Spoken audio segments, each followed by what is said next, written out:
আচ্ছা, এখানে এটা দেখা যাচ্ছে না? এটা কি এটা জি স্যার। হয়েছিল? এই যে এটা ধর্মগ্রন্থ কাব্য এটা হয়েছিল? Yes sir. ইয়েস স্যার, এটা হয়েছিল স্যার। তারপরে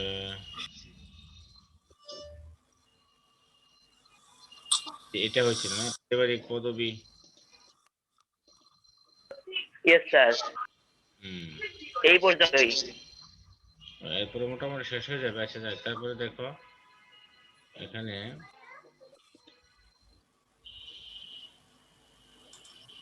আচ্ছা ইয়া পড়ো যে ইয়ে হ্যাঁ, ইফাজ শাহরিয়ার পড়ো তো।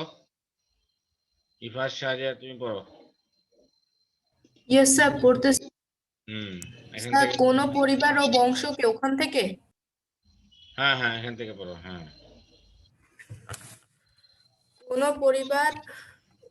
কোন পরিবার বা বংশকে সামগ্রিকভাবে বোঝাতে পারিবারিক নাম বা পদবীর আগে দা বসে। যেমন the Marvel the Marvel Melvis, না the Mel Melvilles The Melville. Melvilles kept a beautiful house and garden, but you couldn't say the same for the Johnsons. Johnsons. কোন পরিবার অথবা Uh, বংশকে সামগ্রিকভাবে বোঝাতে পারিবারিক নাম বা পদবীর আগে the the the the Melvilles kept a beautiful house and garden, but you couldn't say the same for the Johnsons, the Melville family and the Johnson family. আচ্ছা, অর্থাৎ এখানে কি বলছে যে আমরা কি বলতে পারি যে এই যে পরিবারের নাম বা বংশের নাম, the Melvilles kept a beautiful house and a garden, but you couldn't say the same for the Johnsons. আচ্ছা, দা জনসনস এটা এটা একটু এখানে ক্লিয়ার করে বলো নি। যাক, আমরা যেটা এখানে শিখবো সেটা হলো পারিবারিক বা পরিবার অথবা বংশর নাম, যেমন দি খান, হ্যাঁ, দি ভুইয়া, এরকম বলি না আমরা বাংলাদেশে যেরকম। আচ্ছা, তারপরটা দেখো, এই যে এখানে এস যুক্ত যেহেতু আছে, বিল্লাস। জনসনস, দা জনসনস, জনসনস বলতে এখানে কোনো পারিবারিক নাম বা বংশ বা এরকম বোঝাচ্ছে না, হয়তো কোনো ব্যক্তির নাম, এই কারণে এখানে এভাবে আমরা দিতে পারি না। ঠিক আছে। আচ্ছা, তারপরে দেখো, the the Birlas settled in Calcutta in 1861. The Birla, the Birla family, the Birla family. This property belongs to the Chatterjees, the Chatterjee family.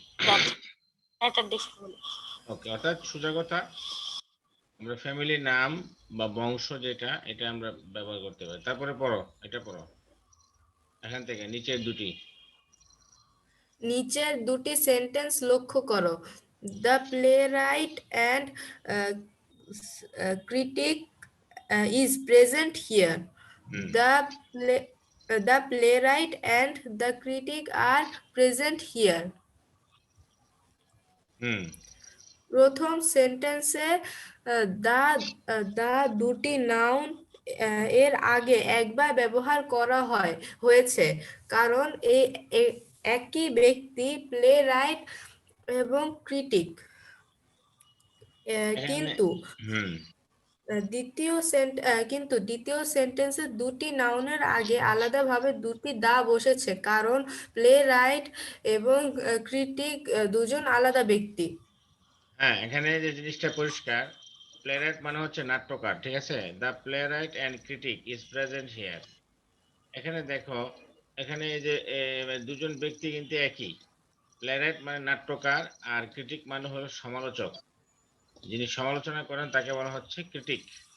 ওকে, তাহলে যিনি নাটক লেখেন উনি আবার সমালোচনা করেন, এই কারণে একই ব্যক্তি, এই কারণে দি একবার ব্যবহার করা হয়েছে, এন দ্বারা যুক্ত হয়েছে, কিন্তু দি একবার ব্যবহার করা হয়েছে এখানে দেখো। যার ফলে যেহেতু একই ব্যক্তি, সাবজেক্ট সিঙ্গুলার, কাজে এখানে ভার্ব কিন্তু সিঙ্গুলার, ইজ ব্যবহার করা হয়েছে। আর এখানে দেখো, the playwright and the critic, দুইটা আলাদা ব্যক্তি, অ্যান্ড দ্বারা দুজন ব্যক্তিকে আলাদা বোঝানো হচ্ছে, এই কাজ যেহেতু সাবজেক্ট প্লুরাল কাজে এখানে ভার্ব এখানে প্লুরাল হয়ে গেছে, ঠিক আছে। অর্থাৎ দি যখন দুইবার ব্যবহার করা হবে তখন দুইটা ব্যক্তিকে আলাদা বোঝাচ্ছে, যেমন এখানে দুজনই আলাদা, আর এখানে একই ব্যক্তিকে বোঝাচ্ছে, যার ফলে এখানে দি একবার ব্যবহার করা হয়েছে। আচ্ছা, তারপর এটা এটা পড়ো। এ অ্যান্ড দা দিয়ে ওপরে যে আলোচনা করা হলো তার মূল কথা হলো অনির্দিষ্টভাবে কোনো নাউন এর কথা বলা হলে সেই নাউন এর আগে এ বা অ্যান বসে, এবং যখন নির্দিষ্টভাবে কোনো নাউন এর কথা বলা হয় তখন তার আগে দা বসে। মানে এটা হলো মূল আর্টিকেল মূল জিনিসটা আর কি, ঠিক আছে। আচ্ছা, এখানেও আবার একই ওই এখানেও জিনিসটা ওই অন্যভাবে দাও, আমরা একটু এদিকে আরো কিছু নিচের দিকে যাব, এগুলো তো মোটামুটি তোমরা দেখছো। আচ্ছা, এটা একটু দেখো, এটা আলোচনা হয়েছে যে কনসোনেন্ট দিয়ে সাউন্ড হলে কি হয়, এটা আলোচনা হয়ে গেছে। এটা হয়ে গেছে এইচ। আচ্ছা, এখান থেকে পড়ো, 6 নম্বর থেকে পড়ো। প্রপার নাউনের পূর্বে প্রপার নাউনের পূর্বে কোনো আর্টিকেল বসে না, তো কিন্তু তুলনা বোঝাতে প্রপার নাউন যখন কমন নাউন হিসেবে ব্যবহৃত হয় তখন তার পূর্বে এ বসে, যেমন you are a Nazrul I see. হুম, অ্যাবস্ট্রাক্ট নাউন যেমন এখানে দেখো, এখানে এই যে নজরুল, নজরুল এটা কিন্তু একটা তোমার, নজরুল এটা কিন্তু একটা প্রপার নাউন। আমরা প্রপার নাউনের ডেফিনিশন কি জানি? প্রপার নাউনের ডেফিনিশন হলো যে নির্দিষ্ট ব্যক্তি, বস্তু, স্থান। তো এখানে নজরুল অবশ্যই এখানে একটা স্বাভাবিকভাবে একটা প্রপার নাউন, তাই না? নজরুল ইসলাম, যদিও আমরা বারবার নজরুল নজরুল বলি, যে ঠিক না, আমাদের বলা উচিত কাজী নজরুল ইসলাম। আমরা জাতি হিসেবে খুবই অভদ্র, আমরা আমাদের এই যে জাতীয় কবি ওনার নামটা ঠিকভাবে বলতে পারি না, ঠিক আছে। এটা আমাদের খুবই অভদ্রতা, ভাষাগতভাবে আমরা নিজেরা কতটা নিচু হয়ে গেছি। ইউ আর কাজী নজরুল ইসলাম আইসি, দেখছো, দেখো আমরা নিজেও, আমি কত ভাষাগতভাবে কত অভদ্র একটা জাতীয় কবি, ওনাকে ওনার নামটা ঠিকভাবে বড় করে লিখি না, লজ্জা নাই আমাদের আসলে। আচ্ছা, ইউ আর কাজী নজরুল ইসলাম আইসি, ওকে। এই যে দেখো এখানে, হ্যাঁ, এই যে এখানে, এই যে আমরা বলি কি নজরুল ইনস্টিটিউট, নজরুল এই যে কি নজরুল ইনস্টিটিউট কি বেটা, তার নামটা পুরো বলতে পারো না? কাজী নজরুল ইসলাম ইনস্টিটিউট বললে কি হয়, তাই না? জি স্যার। নজরুল গীতি, নজরুল গীতি, নজরুল গীতি বলো কেন? কাজী নজরুল ইসলামের গান, সুন্দর করে বলো। হ্যাঁ, তো আমরা ভাষাগতভাবে অভদ্র হয়ে যাচ্ছি। আচ্ছা যাক, ইউ আর কাজী নজরুল ইসলাম আইসি। এই যে দেখো এখানে তুলনা করতে, কাজী নজরুল ইসলাম, উনাকে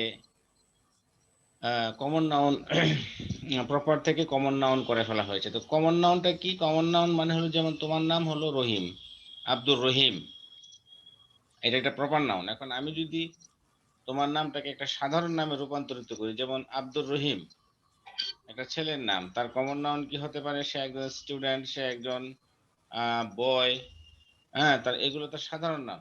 প্রত্যেকটা মানুষেরই কিছু না কিছু সাধারণ নাম রয়েছে, মানে সাধারণ একটা পরিচিতি তার রয়েছে, যে পরিচিতিটা সবার জন্য প্রযোজ্য, ঠিক আছে। যেমন যেমন এখানে ইফরাজ, যেমন তুমি একজন ছাত্র, আরেকজন বলবে আমি একজন ছাত্র, প্রত্যেকেই তোমরা ছাত্র, প্রত্যেকেরই কমন একটা নাম, তোমরা সবাই স্টুডেন্ট, কিন্তু আবার প্রত্যেকেরই আলাদা স্পেসিফিক নাম রয়েছে, সেটা হলো তাদের প্রপার নাউন।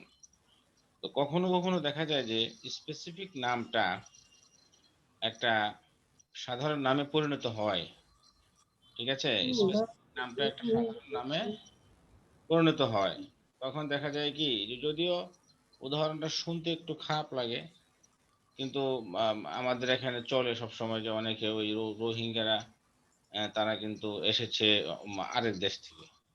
তো এখন অনেকে এটাকে কমন নাউন বানায় ফেলছে, এই তুই একটা রোহিঙ্গা, এরকম বলে।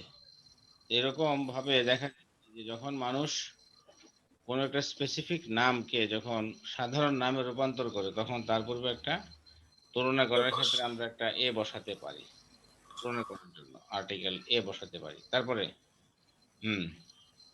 অ্যাবস্ট্রাক্ট নাউন যখন কনক্রিট নাউন রূপে ব্যবহৃত হয় তখন তার পূর্বে এ বসে। আচ্ছা আচ্ছা অনির্দিষ্ট আচ্ছা, এটা উদাহরণটা এটা কোথায় আছে? আচ্ছা, আমি উদাহরণটা মানে টাইপ করা হয় না, সেটা আমি দিব পরে। এখানে খেয়াল রাখবে, মানে অ্যাবস্ট্রাক্ট নাউন যখন কনক্রিট নাউন রূপে ব্যবহার করা হয়। অ্যাবস্ট্রাক্ট নাউনটা কি? যেমন ধরো কাইন্ডনেস, অ্যাবস্ট্রাক্ট নাউন, দেখা যায় না। এখন কনক্রিটটা কি? কনক্রিট হলো, দেখা যায় না কিন্তু অনুভব করা যায়। হ্যাঁ, অ্যাবস্ট্রাক্টটা দেখা যায় না কিন্তু অনুভব করা যায়। আর কনক্রিটটা কি? কনক্রিট হলো, মনে করো যে এটার ফিজিক্যাল একটা অ্যাপিয়ারেন্স আছে। যেমন আমরা কনক্রিট নাউনগুলো কি কি বলতে পারবে কেউ? কনক্রিট নাউনগুলো কি কি তোমাদের মাঝে? Can anyone say about concrete noun? Sir, proper noun, common noun, material noun, collective noun. Good. তাহলে এই যে কনক্রিট নাউনের যে চারটা আমরা বললাম, অর্থাৎ এমন ভাবে মানে নাউনটাকে, অ্যাবস্ট্রাক্ট নাউনটাকে এমন ভাবে ইউজ করা যে সেটা তো ছিল না, খালি অনুভব ছিল একটা সময়, কিন্তু বর্তমানে এটা একটা ফিজিক্যাল একটা অ্যাপিয়ারেন্স পেয়েছে, তাই না? এরকম আর কি। আচ্ছা, তাইলে আমরা দেখি এখন এরপরটা দেখো, এরপরটা পড়ো। অনির্দিষ্ট ব্যক্তি বা বস্তু বুঝাইতে এ বসে। যেমন one morning a dog came to my house. হ্যাঁ, এ ডগ, একটি কুকুর এসেছিল। এখন আমি কুকুরটাকে চিনি না।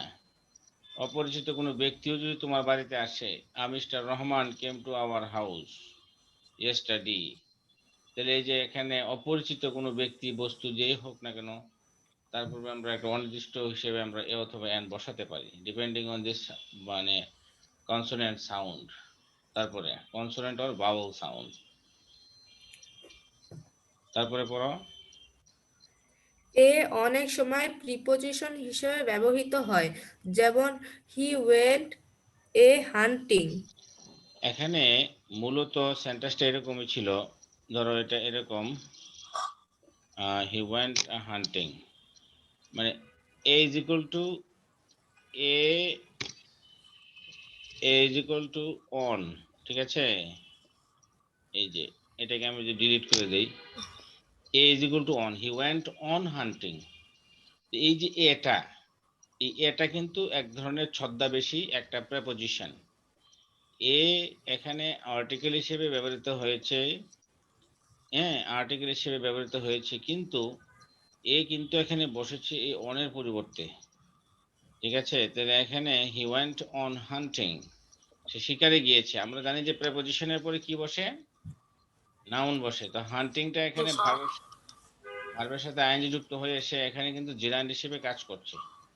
এই কারণে আমরা এখানে এটাকে বলতে পারি ডিসগাইজড প্রেপোজিশন, যে প্রেপোজিশনটা লুকায়িত অবস্থায় আছে, একটা আর্টিকেলের পেছনে লুকায়িত অবস্থায় আছে, এরকম ভাবে আমরা ব্যবহার করতে পারি। তারপর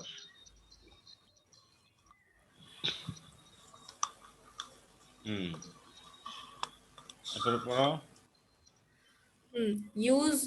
ইউজ অফ দা, কোনো নির্দিষ্ট ব্যক্তি বা বস্তু বুঝাইতে দা বসে। যেমন দ্য গার্ল ইজ লাফিং। হ্যাঁ, আমি নির্দিষ্ট বলতে বোঝাচ্ছি যে মেয়েটাকে আমি চিনি, আমি বলছি যে দ্য গার্ল ইজ লাফিং। আবার আমি বলতে পারি আ গার্ল ইজ লাফিং, যখন বলবো তখন আমি চিনি না। মূলত বিষয়টা হলো আমি কি করতে চাই, ঠিক আছে? ওইটা হলো মূল বিষয়। তারপরে জাতি বুঝাইতে সিঙ্গুলার কমন নাউন এর পূর্বে দা বসে। যেমন the rose is a lovely flower. হ্যাঁ, যেমন আমরা সিঙ্গুলার কমন নাউন দিয়ে যখন এ দিয়েও ব্যবহার করি, তখন আমরা কিন্তু মানে সবাইকে বোঝাই। হ্যাঁ, যেমন আমরা বলি, এখানে বলেছি যে a rose is a lovely flower. হ্যাঁ, a rose is a lovely flower, এটা দিয়েও কিন্তু আমরা অনির্দিষ্টভাবে হলেও আমরা কিন্তু সকলকে বোঝাচ্ছি, রেপ্রেজেন্টেশন করছি। আবার the rose is a lovely flower, এটা দিয়েও কিন্তু আমরা, এটা সিঙ্গুলার কমন নাউন, এটা দিয়েও কিন্তু আমরা কি এটাকে এটাকে আমরা সবাইকে এখানে রিপ্রেজেন্টেশন করছি, ঠিক আছে, জাতি বোঝাতে। তারপরে তারপর জাতি বুঝাইতে অ্যাডজেক্টিভ এর পূর্বে দা বসে, এবং যখন এবং যখন শ্রেণীর সমস্ত যখন স্যার এখানে তো যখন এই যে যখন শ্রেণীর সমস্ত ও, এটা এটা মানে দুইবার ডাবল হয়েছে। হয়ে গেছে না? আচ্ছা আচ্ছা, ঠিক আছে, ওকে, হ্যাঁ, হুম। যখন এবার শ্রেণীর সমস্ত ব্যক্তিকে বুঝায়, উহাকে প্লুরাল নাউন হিসেবে গণ্য করা হয়। যেমন যেমন the poor are not always happy. আচ্ছা, এখানে যেটা বলছে এটা হলো যে মানে অ্যাডজেক্টিভের পূর্বে যদি আমরা দি বসাই দেই, তাহলে সেটা পুরা জাতিকে বোঝায়, এবং এটা এটা তখন প্লুরাল হয় কিন্তু, ঠিক আছে। দি বসাইলে আমরা অ্যাডজেক্টিভ, যেমন পুয়ার একটা অ্যাডজেক্টিভ, এটার নাউন হলো পোভার্টি, ঠিক আছে। রিচ একটা জি অ্যাডজেক্টিভ, স্যার। এটার নাউন হলো রিচনেস, ঠিক আছে। তাহলে এই যে আমরা জি যখন স্যার। অ্যাডজেক্টিভের পূর্বে কোনো একটা অ্যাডজেক্টিভের জি পূর্বে স্যার। দি বসাই দেব, দি বসাই দিলে সেক্ষেত্রে আমরা সেটা একটা জাতিকে সম্পূর্ণ মানে গরিবেরা সমস্ত গরিবদেরকে এখানে বোঝাচ্ছে, অর্থাৎ সমস্ত জাতিটাকে, সমস্ত যারা আছে সবাইকে এখানে বোঝাচ্ছে। এরকম অ্যাডজেক্টিভের পূর্বে দি বসাইলে এটা আমরা এভাবে ব্যবহার করতে পারি। তারপরে তারপর চন্দ্র, সূর্য, পৃথিবী, আকাশ, নক্ষত্র প্রভৃতি নির্দিষ্ট এককের পূর্বে দা বসে। যেমন the sun gives us light. হুম, মানে যেগুলা পৃথিবীতে, প্রকৃতিতে যেগুলা ইউনিক, যেটার কোনো দ্বিতীয় কোনো অপশন নাই, যেমন এই যে সূর্য, এটার কোনো দ্বিতীয় অপশন নাই, যে সেকেন্ড একটা আছে অপশন, যেটা সূর্য যদি ফেল করে তার একটা ব্যাকআপ বা কন্টিনজেন্সি একটা কোনো সূর্য থাকলো, এরকম এরকম কিন্তু নাই। তারপরে যে চন্দ্র আর একটা নাই, এরকম আমরা যখন আমরা ইউনিক আমরা দেখতে পাচ্ছি আমাদের চোখের সামনে, যে জিনিসগুলো ইউনিক, এগুলোর ক্ষেত্রে আমরা দা বসাই দিব। তারপরে ঋতু, ঋতু এবং দিকের নামের পূর্বে দা বসে। যেমন the sun rises in the east. হুম, মানে কোনো সিজন বুঝাইলে বা কোনো দিক বুঝাইলে তখন আমরা এখানে দি বসাই দিব। হুম, আচ্ছা। তারপরে দেখো, নদী, উপসাগর, মহাসাগর, নদী, দ্বীপপুঞ্জ, এগুলা তো আমরা আগে আলোচনা করেছি। আহ এটা একটু পড়ো, 7। অর্থপূর্ণ ভৌগোলিক নাম বা স্থান, প্রসিদ্ধ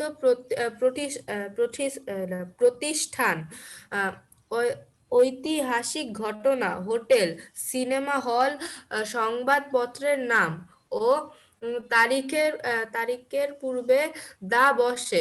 যেমন the high court, the Daily Star. অর্থাৎ যেগুলা গুরুত্বপূর্ণ জিনিস, যেগুলার একটা গুরুত্ব আছে আমাদের কাছে, প্রত্যেকটা জিনিস, কোনো ঘটনা, অর্থাৎ যেটা চোখে পড়ে, যেমন ঢাকা শহরে বড় হোটেল জি কোনটা, স্যার। যেমন আমরা সোনারগাঁও। দি সোনারগাঁও, হ্যাঁ, দি রূপসী বাংলা সোনারগাঁও। হোটেল, হ্যাঁ। তারপরে আমরা আর কি আছে, দি ওয়েস্টিন, অথবা আমরা ওই যে এই যে এয়ারপোর্টে যাইতে যে পরে, এটা কি যেন নাম, এই কি যেন, দি রেডি ব্লু নাকি। এই যে স্যার। আমরা এই যে মানে এগুলো আমাদের জানাশোনা বিষয়, হ্যাঁ। তো এগুলো কিন্তু আমরা জানি যে এগুলা গুরুত্বপূর্ণ, যে যেটাই থাকুক, জি স্যার। যে শ্রেণীর জি হোক, যে স্যার। ধরনের হোক না কেন, এটা আমরা দি বসাইতে হবে। তারপরে জি স্যার। এটা বড় একই। একই গুণসম্পন্ন দুই ব্যক্তি বা বস্তুর মধ্যে তুলনা করা হইলে যাহার সঙ্গে তুলনা করা হয় তাহার পূর্বে দা বসে। যেমন আহ, Madhu Madhusudan is the Homer of India. আচ্ছা, এখানে কিন্তু মধুসূদন দত্তকে, হ্যাঁ, এই যে ইন্ডিয়া, এই যে একজন কবি আছে, গ্রিক কবি হুমার, জি স্যার। ওনার সাথে তুলনা করা হয়েছে। এই যে তুলনা করার ক্ষেত্রে আমরা কিন্তু একটু আগে দেখেছি যে ওই যে ইউআরা কাজী নজরুল ইসলাম আইসি, ওইখানে কিন্তু তুলনা দেখেছি আমরা, সেখানে আমরা এ এ বসিয়েছি যার সাথে তুলনা করা হয়েছে। জি স্যার। এখানে আমরা দেখতে পাচ্ছি একই ঘটনা, মধুসূদন দত্ত সাহেবকে তুলনা করা হচ্ছে হুমার সাহেবের সাথে। তাহলে এখন আমরা দেখতে পাচ্ছি যার সাথে তুলনা করা হচ্ছে ওনার আগে দি বসানো হচ্ছে। তাহলে আমরা এটা ভাষার ব্যবহার দেখলাম দুইভাবে। তারপরে দেখো এরপরটা। তারপরে হ্যাঁ, হুম, কোন ব্যবসা বা পেশা বুঝাইলে তাহার পূর্বে দা বসে, যেমন মিস্টার জামান জয়েন্ট দ্য বার। বার বার বলতে এখানে কি বোঝাচ্ছে? বার বলতে বোঝাচ্ছে ওই যে আদালত, এই যে যে উকিলদের যে জি জি স্যার। স্যার। ওটাতে স্যার বার কাউন্সিল। হ্যাঁ, বার কাউন্সিল, ঠিক আছে। মানে উকিল ওনারা যে যেটাতে জয়েন করে, যে পেশা চাকরি, এটা বা ওনাদের যে যে প্রফেশন, এটাতে যে যে কোনো একটা প্রফেশন, যেমন he joined the army, he joined the police. হ্যাঁ, এই যে এইভাবে আমরা কোনো একটা জি স্যার। প্রফেশনকে বুঝাইলে তখন আমরা এটা, হ্যাঁ, অথবা হি জয়েন্ট দি কি বলে যে ইউনিভার্সিটি টিচার, এরকম অর্থে আমরা বলতে পারি। তারপরে দেখো এটা 10 নাম্বারটা পড়ো। নির্দিষ্ট স্থানের বা নির্দিষ্ট প্রকার পদার্থ, ব্যক্তি বা বস্তুর গুণ বুঝাইলে ম্যাটেরিয়াল নাউন এবং অ্যাবস্ট্রাক্ট নাউনের পূর্বে দা বসে, যেমন the water of this pot is muddy. এমনিতে আমরা জানি যে মানে মানে অ্যাবস্ট্রাক্ট নাউনের পূর্বে এমনিতেই কোনো আর্টিকেল বসে না। যেমন আমি যদি বলা হয় যে kindness is a great virtue, হ্যাঁ, দয়া একটি মহৎ গুণ, এখানে কাইন্ডনেস এর আগে আমি এখানে কোনো কিছু আর্টিকেল বসানোর কোনো যৌক্তিকতা নাই। শুধু যদি বলা হয় যে কাইন্ডনেস একটি মহৎ গুণ, অথবা যদি বলা হয় যে হিংসা খুব খারাপ, এই যে হিংসা, বিদ্বেষ, ঘৃণা, এগুলো তো দেখা যায় না, এগুলো তো অ্যাবস্ট্রাক্ট নাউন। এগুলোর পূর্বে এমনিতে মানে ইন জেনারেলি যদি আমি বলি, ইন জেনারেলি মানে খুব সাধারণভাবে যদি বলি, এগুলোর পূর্বে কোনো আর্টিকেল হবে না, জিরো আর্টিকেল। আর যদি কোনো নির্দিষ্টভাবে কোনো কারো দয়ার কথা বলি আমি, তখন আবার হতে পারে। যেমন দি কাইন্ডনেস অফ মহসিন, অথবা দি কাইন্ডনেস অফ হজরত মোহাম্মদ সাল্লাল্লাহু আলাইহি সাল্লাম ইজ নোন টু অল। সাল্লাল্লাহু আলাইহি ওয়াসাল্লাম। আবার যেমন দি কাইন্ডনেস অফ আল্লাহ সুবহানাহু ওয়া তাআলা ইজ অল এনকম্পাসিং। এনকম্পাসিং মানে সমস্ত সৃষ্টি জগৎকে জি ঘিরে স্যার। আল্লাহ। জি স্যার। ঠিক আছে, তাহলে আমরা জি স্যার। যখন নির্দিষ্টভাবে কারো দয়া বা নির্দিষ্টভাবে কারো অ্যাবস্ট্রাক্ট কোনো কোয়ালিটিকে বোঝাচ্ছি, সেক্ষেত্রে আমরা আর্টিকেল দা ইউজ করতে পারি। আবার ম্যাটেরিয়াল নাউনও এই ক্ষেত্রে, যেমন আমি যদি বলি যে ধরো এরকম কি বলে যে rice is our staple food, ভাত আমাদের প্রধান খাদ্য। দেখেন রাইস তো একটা মেটেরিয়াল নাউন, তাই না? জি স্যার। গণনা করা যায় না কিন্তু ওজন করা যায়। জি স্যার। নরমালি মেটেরিয়াল জি নাউনের স্যার। পূর্বে আমরা আর্টিকেল বসাই না। জি স্যার। কিন্তু যদি আমি বলি যে নির্দিষ্ট কোনো এরিয়ার চালের কথা বলি, মেটেরিয়াল নাউনের কথা বলি, যেমন ফর এক্সাম্পল আমি যদি রাজশাহীর চালের কথা বলি, যে রাজশাহীর চালটা খুব ভালো, দি জি sir. The rice of Rajshahi is very good. ঠিক আছে, তাইলে কিন্তু জি স্যার। আমরা গণনা করতে পারি। যেমন আমি আমি যদি বলি যে এই যে পানি মিষ্টি, আমি বললাম যে এই যে আমি বললাম যে ব্রাহ্মণবাড়িয়ার অন্তর্গত একটা থানা হলো নবীনগর, নবীনগরের পানি খুব মিষ্টি, আমি যদি বলি, হ্যাঁ, the water of Nabinagar is very sweet. ঠিক জি আছে, স্যার। তো ওইরকম একটা বিষয় আর কি, যে নির্দিষ্ট করে যদি কোনো ম্যাটেরিয়াল নাউনের কোনো এরিয়ার একটা ম্যাটেরিয়াল নাউনের কথা বলা হয়, সেক্ষেত্রে তুমি দিয়ে বসাইতে পারো। কিন্তু এমনিতে যদি বলো তাহলে কিন্তু আর্টিকেল হবে না। যেমন ওয়াটার ইজ পিওর, ওয়াটার পানি বিশুদ্ধ, ওয়াটার ইজ লাইফ, পানি হলো জীবন। তো এখানে দি ওয়াটার ইজ লাইফ, তুমি দি ব্যবহার করবে কেন? তুমি যদি বলো যে না অমুক জায়গার পানি খুব বিশুদ্ধ, তাহলে তুমি দি ব্যবহার করতে পারো। ঠিক আছে, আচ্ছা তারপরে 11। তারপর হ্যাঁ, জাতি, সম্প্রদায় বা দলের নামের পূর্বে দা বসে, যেমন দ্য বাংলাদেশিস আর ব্রেভ।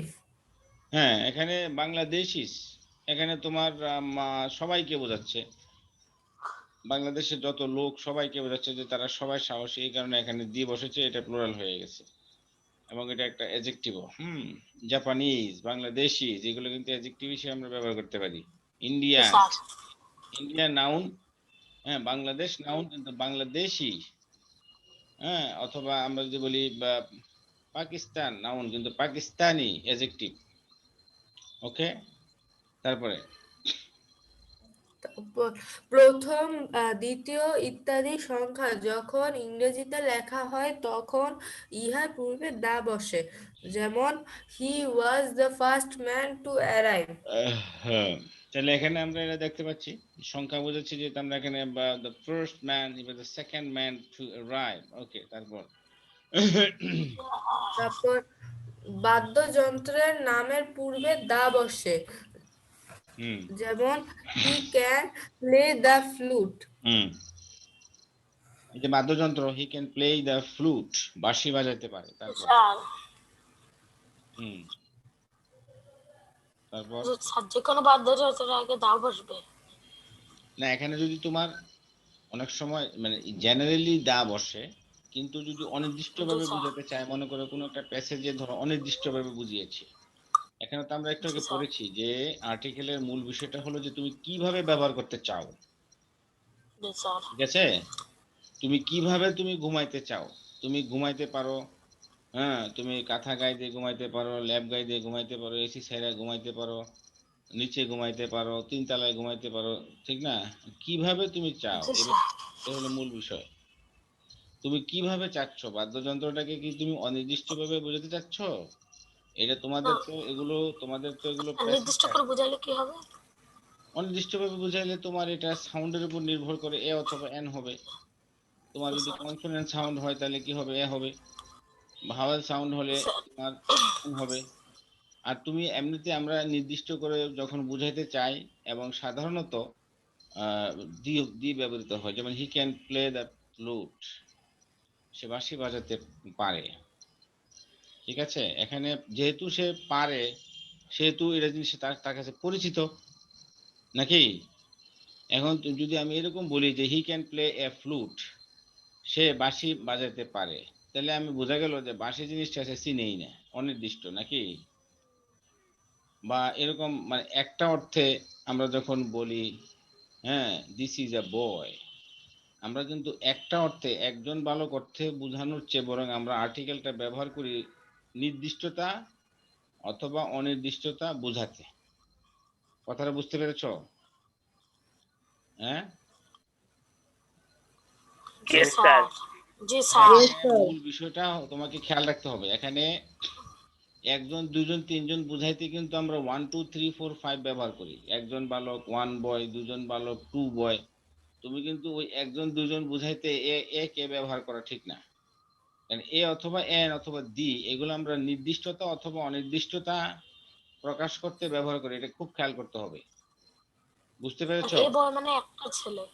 তুমি বলো, তুমি যেমন এখানে দেখুন, যেমন এ বই মানে একটি ছেলে, আবার তুমি এ বই মানে আবার এটা এ বই মানে প্রধানত বুঝাচ্ছি আর্টিকেলের মাধ্যমে, যেমন এই ছেলেটাকে আমি চিনি না, আসলে অনির্দিষ্টভাবে আমি বুঝাচ্ছি। আমি যখন দি বয় বলবো তখন মনে হয় যে, তখন আমি পরিষ্কার যে হ্যাঁ ছেলেটাকে আমি চিনি। জি বুঝতে স্যার। পেরেছো? এই জিনিসটা মূল বিষয়। এখানে 1 2 3 কয়জন বালক আছে এটা বোঝানো কিন্তু আর্টিকেলের কাজ না। আর্টিকেল তোমাকে শেখাচ্ছে যে তুমি কিভাবে নির্দিষ্টতা এবং অনির্দিষ্টতা বুঝাইতে পারো। আর তুমি যদি 1 2 একজন বালক না, তিনজন বালক না, পাঁচজন, তাহলে তো তোমাকে যেতে হবে 1 2 3, সেটা তো অ্যাডজেক্টিভ, সংখ্যাবাচক, তাই না? নিউমেরাল অ্যাডজেক্টিভ, জি স্যার। তোমাকে ওদিকে যেতে হবে। আর তুমি এখানে আর্টিকেল শিখছো কেন? তুমি এখানে আর্টিকেল শিখছো এই কারণে যে তুমি একটা জিনিসকে নির্দিষ্টভাবে বোঝাতে কিভাবে বোঝাতে পারো, একটা জিনিসকে কিভাবে অনির্দিষ্টভাবে বোঝাতে পারো, সেক্ষেত্রে তুমি কি কি কিভাবে মানে এটা এ এন দি কে তুমি ব্যবহার করতে পারো, সেটা বোঝা গেছে? কি শিখতেছি, কেন শিখতেছি, এটা খুবই গুরুত্বপূর্ণ, এটা তোমাকে জানতে হবে। তারপরে বলো। তারপর, হ্যাঁ, একই একই ব্যক্তি বা বস্তু বোঝাতে অ্যান্ড দ্বারা যুক্ত আচ্ছা, প্রথম এটা কিন্তু আমরা নাউনের আমরা পূর্বে। আলোচনা করে ফেলেছি, এটা ওই উদাহরণটা দেখলে বোঝা যাবে। The secretary and headmaster is an honest man, এটা বোঝা গেছে? একই ব্যক্তিকে বোঝাচ্ছে। একটু আগে আমরা একটা এক্সাম্পলটা একটা পড়েছিলাম একটু আগে, ওই যে the playwright and critic, মনে আছে? এই জি যে স্যার হ্যাঁ the secretary and Yes, sir. Headmaster, যিনি সেক্রেটারি উনি হেডমাস্টার, এই কারণে এখানে ভার্ব সিঙ্গুলার হয়ে গেছে। আর এখানে the secretary and the headmaster দুজন আলাদা ব্যক্তি, দুজনকে জি স্যার বোঝাচ্ছে আলাদা, এখানে আর হয়ে গেছে। তারপরে স্যার এখানে দুইটা দা হয়ে গেছে। হ্যাঁ দুইটা হয়েছে, এই কারণে ওই যে দুজন ব্যক্তি, আলাদা আলাদা ব্যক্তি দুজন। না স্যার, স্যার এই শুরুর ও দিকে আচ্ছা দেখেন হ্যাঁ স্যার, শুরুর আপনি দিকে দা দাদা দা। দেখে দিয়েছি। আচ্ছা আচ্ছা ঠিক আছে, ওকে। হুম আচ্ছা, এটা হয়ে গেল। তাহলে আমরা এখানে দেখো এটা তো হয়ে গেল, নির্দিষ্ট করে বোঝালে আমরা সেখানে আর্টিকেলের ব্যবহার করি। আচ্ছা এটা একটু এদিকে ইয়ে হয়ে গেছে।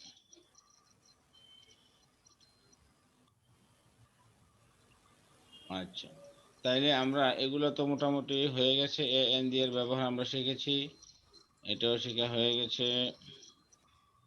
আচ্ছা এখান থেকে পড়ো তো, এই যে এখান থেকে রুল 7 থেকে পড়ো, কিছু কিছু নিয়ম আছে দেখার জন্য আর কি। ইফরাজ, রুল 7 থেকে। হ্যাঁ রুল 7 থেকে পড়ো, এখানে মানে যেগুলো আমরা পড়া হয়েছে এগুলো আমরা দেখতেছি, যেগুলো একটু এক্সেপশনাল টাইপের এগুলোকে দেখতে পাচ্ছি আর কি। Yes, sir. পড়ো। A plus 100, A plus 100 oblique 1000 oblique million plus noun হুম আচ্ছা এখানে কি bracket বলছে যে মানে he wants to live for 100 year. এই যে এখানে এ প্লাস 100 এরপর একটা নাউন ব্যবহৃত হয়েছে year. It will cost about 100 pounds, I have saved 1000 pounds. ঠিক আছে, তাহলে এখানে he will live for 100 year, তাহলে এখানে আমরা এটা দেখা যাচ্ছে যে 100 এর পরে এখানে এ পরে এখানে 100 অথবা 1000 অথবা মিলিয়ন হলে পরে একটা নাউন হবে, সে নাউনটা প্লুরাল হতে পারে, যেমন পাউন্ডস হয়েছে। স্যার ওখানে 100 ইয়ার্স হবে না? ইয়ার্স, ইয়ার্স এখানে ইয়ারের বেলা এখানে এস এর দরকার নাই, এটা মানে এখানে ওই যে ব্র্যাকেটে দেওয়া আছে, মানে কি যে কোনো কোনো ক্ষেত্রে প্লুরাল হবে, কোনো কোনো ক্ষেত্রে। আর এখানে ইয়ার জিনিসটা তো তোমার বোঝাই যাচ্ছে, ঠিক আছে। আচ্ছা তারপরে দেখো রুল 8, এটা পড়ো। A বা n plus pleasure oblique delight oblique achievement oblique danger oblique joy oblique attraction oblique failure আহ, আনন্দদায়ক বিপজ্জনক বস্তু এবং ব্যক্তি।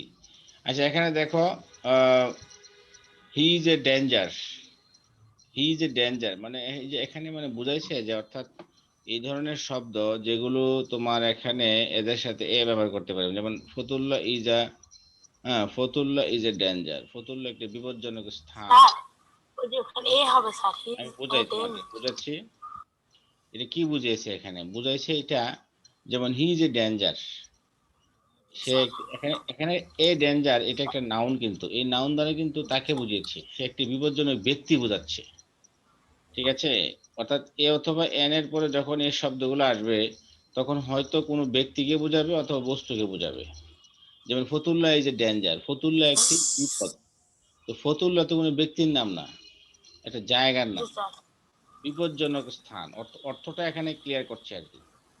তো সোনারগাঁ ইজ এ জয়, সোনারগাঁ একটা আনন্দ, সোনারগাঁ আনন্দ কি আবার মানে আনন্দদায়ক স্থান, বুঝতে পেরেছো।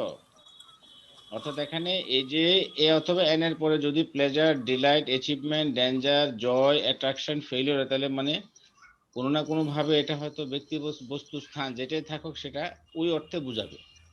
যেমন এখানে হি আছে, তাহলে এখানে ব্যক্তি বোঝাচ্ছে, বিপজ্জনক ব্যক্তি। এখানে ফতুল্লা একটা জায়গার নাম বোঝাচ্ছে, ও জায়গাটা বিপজ্জনক। সোনারগাঁ একটা জায়গার নাম বোঝাচ্ছে, জায়গাটা আনন্দদায়ক। বুঝতে পেরেছো? আচ্ছা তারপরে দেখো এটা পড়ো, এই রুল 11 পড়ো। an plus adjective plus noun অ্যাডজেক্টিভের পর সিঙ্গুলার নাউন থাকলে সেই অ্যাডজেক্টিভ এর পূর্বে আর্টিকেল এ বা অ্যান বসে, যেমন he is a good boy, Mitu is an intelligent girl. কি বলছে এখানে এ অথবা এন তারপরে অ্যাডজেক্টিভ, এই যে আমরা এ এর পরে এখানে গুড একটা অ্যাডজেক্টিভ, প্লাস নাউন আছে এখানে বয়। তাহলে কি বলেছে যে অ্যাডজেক্টিভের পর সিঙ্গুলার নাউন থাকলে, তো অ্যাডজেক্টিভের পর তো এখানে গুড একটা অ্যাডজেক্টিভ, এটার পর সিঙ্গুলার নাউন আছে একটা বয়।